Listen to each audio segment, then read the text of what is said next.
Alright, so back home from work. We got done a little bit later than expected today, but no big deal. And now I'm off to Brad's grandparents to work on my car. What am I doing? You'll find out when I get there. Alright, so made it to my old roommate Brad's grandparents' house. And as you can see, here's the taggy. And I've actually been doing an auto to manual swap. If you can't see, right there is a shifter. No more auto, baby. So I've actually been working on this swap for the last 3 weeks. This is the third weekend. All I have left is to put in this reverse sensor into the transmission. I have this speed sensor that gives me miles per hour, counts the miles, etc. And then I need to replace my shift linkage seal. I also have a transmission seal right here and a boot to go over my shift linkage. There is a shift linkage pin I need to hit out, and it's actually pretty difficult. A lot of people use a 1/2-inch drive and just hit that pin up and out. So basically that's all I need.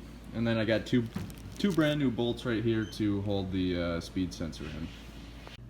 So I'm underneath the car, and we thought the leak was coming from right here on the shift linkage, but it's actually not. It was coming from right here where the axle goes into the transmission. Alright, so as you can see, we got this intermediate shaft back in here. We got the seal in here. Now I'm just going to clean it up with some brake cleaner, wipe it up, and once Brad and I get this ball joint back on, which I guess we did, now we're just throwing that cotter pin in there. Put the brake back on, and we should be able to drop it down, take it for a spin, and then we'll come back, make sure nothing's leaking again, and we should be good to go. Alright, everything's back together. Got the air intake back on here, speed sensors in there. Got that reverse plug in there, it's right in the center of the screen, that black thing. And then Brad got the brake back on. His grandpa came out, helped a little bit, so we're gonna throw the wheel back on there and take her out for a rip. We should be good. Alright, here we go, letting her down.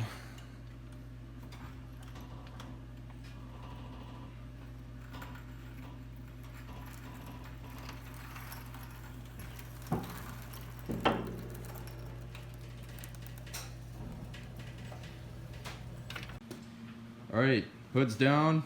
I'm gonna start the baby up and rip out of here.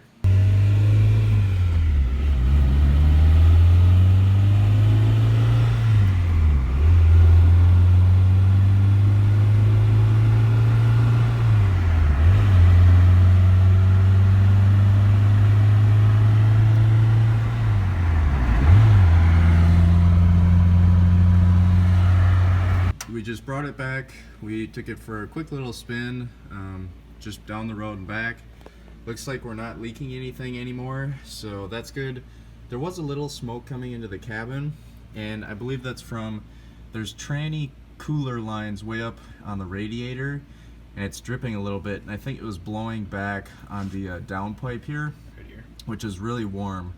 So we're just gonna put a cloth or something, a plug on those tranny cooler lines so no more little drips come out of there, and we should be good to go. It's shifting, running, driving, and doesn't look like we have any more leaks. I'm pumped. So we're gonna take it out for another longer spin once we put it back down on the ground. Okay, we had to come back a second time. This coolant hose was leaking a little bit.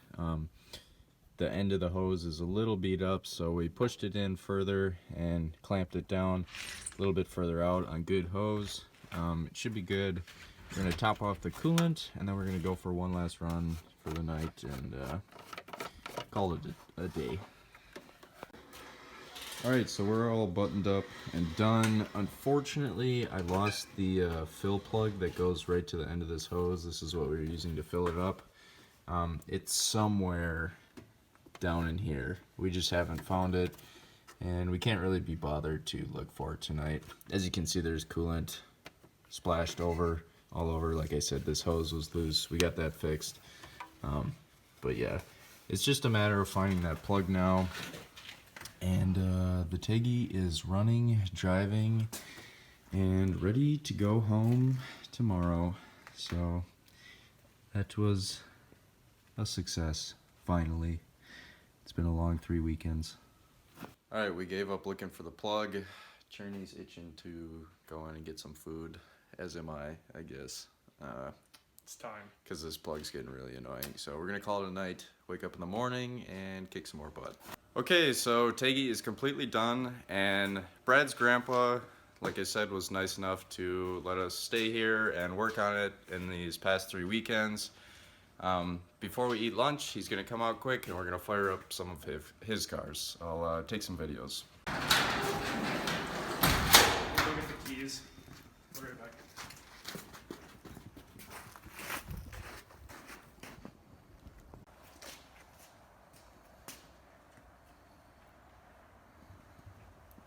I'm wondering if there's anything wrong with it.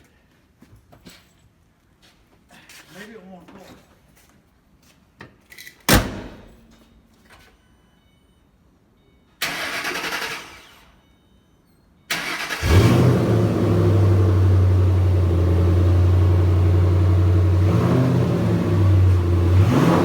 That one's got a mean tone.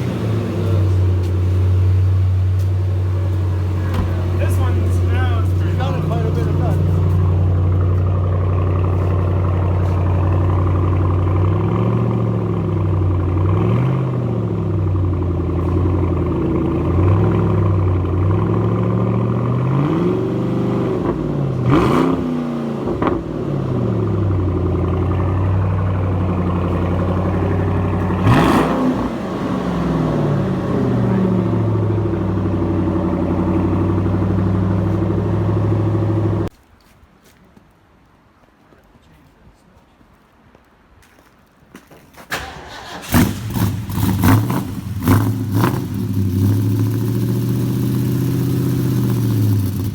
Here, roll it forward a little bit.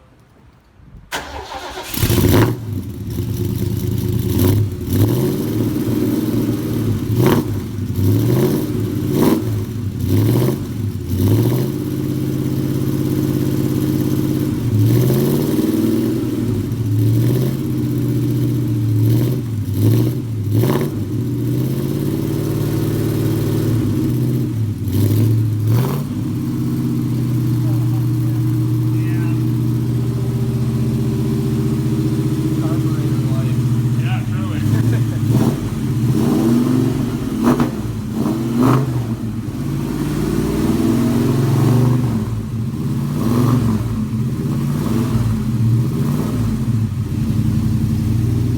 But I know I won't.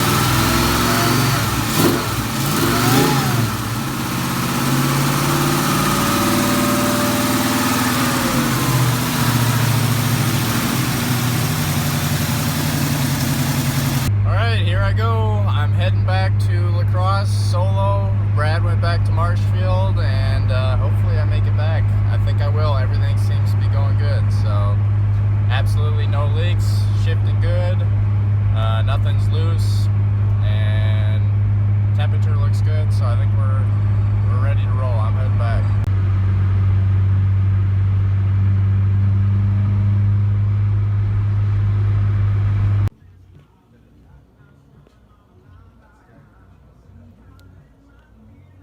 Alright, so as you guys can see in the background here, Tiggy finally made it home, and I got a lot of work left to do kind of on the inside, a little bit more wiring stuff, but runs and drives good, so that's a plus.